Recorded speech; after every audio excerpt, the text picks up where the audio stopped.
Păi, dar ce facem noi cu doi pești? Ia uite câți oameni avem aici.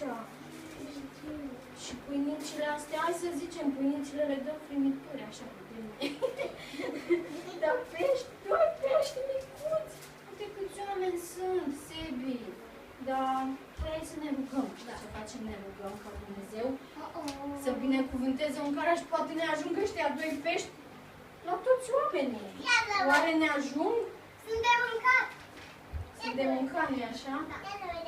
Doamne, mă rog ca să binecuvânteze această mâncare, să ne dai favor Emanuel, și să ajungă toată mâncarea la toată lumea care a venit.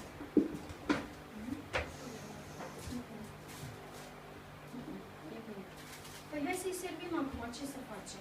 Asta este. O pâinică și un peștișor, că ai venit de pe drum și ți-e foame. Un pâinică și un peștișor. Și acum, oare ce facem? Oare ne mai ajunge? Mai avem pâinică și peștișor.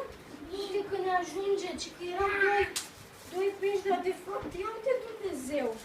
Mamă, s-au înmulțit. Pâinică și peștișor.